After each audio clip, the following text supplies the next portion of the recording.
Hello guys, welcome to Biztalk Biztalk. This is a channel we talk about businesses. We give you tips and insights on how to run, start and manage your business.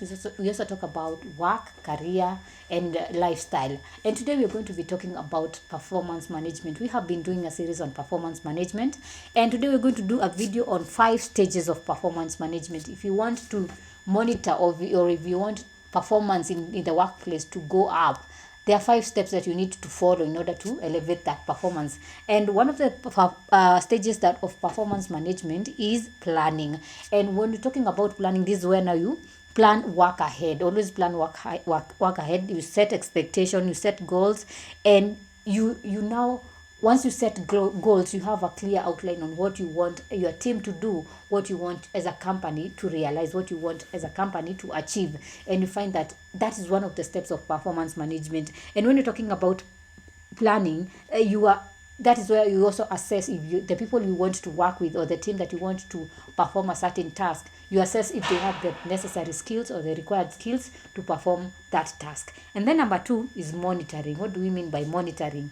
After you have planned, you have set the goals, you have set the objectives, now you start planning, and you start monitoring. And when you're talking about monitoring, that is now where you the measure of feedback about the progress. You give feedback about how are you doing, or you're now monitoring what the performance of maybe you had a project that you wanted to do. You start monitoring on the performance. Is it really going the way you want? Are you really meeting the objectives that you had set? Are the team members working towards the goal that you had set or you had given them to achieve?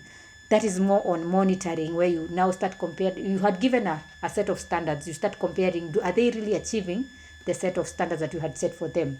And then number 3 is developing. When we're talking about developing in performance management, it's more about increasing the capacity to perform. And when we're talking about increasing the capacity to perform, this is now we're talking about training.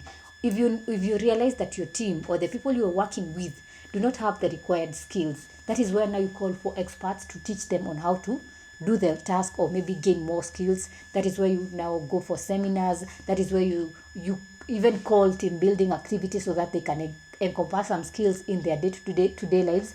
And these skills, once they start developing these skills, that it will help them, or it will help the performance of a company to go up. And in developing, that is where now you find that you also improve work processes. And when you're talking about improving work processes, this is where we're talking about automation. And you find that some tasks, you even add softwares or machines or workforce that will help the performance of an organization to go up. And then number 4 is rating.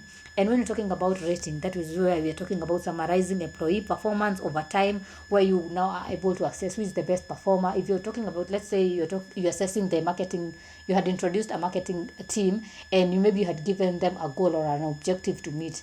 You look at who is really sending or who is really working overboard or spending time on the project that you had given, and he's outdoing others.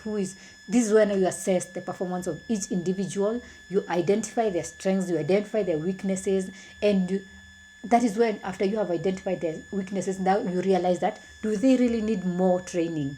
Do they really need to go to seminars to increase their performance? And then after you have now rated them, you have known the best performer, that is the next step is rewarding. Always make sure that if you want to improve performance in an organization, reward your team, reward the people you are working with. And when you're talking about rewarding, this is where you recognize the employees individually.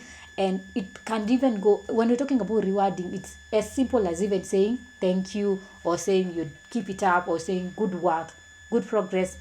That way they are able to realize, actually this person is noting that I'm doing something. I'm doing an extra thing. I'm going an extra mile to accomplish, or maybe to accomplish a goal. And when you're talking about rewarding, that sometimes you even give them time off, you give them cash, you appreciate them, you give them a tag, you give them a certificate. You find that one will increase the performance of an organization. And awarding people, when they are awarded, they feel that recognition. If they take that recognition personally, they feel like I really need to work better or more than the way I was working, so that my boss can notice, and that is how you increase the performance of a company. So those are the 5 stages of performance management. We have said it's planning, monitoring, developing, rating, and rewarding. I hope you have learned something. If you have learned something, leave it in the comment section and I'll be sure to read it out.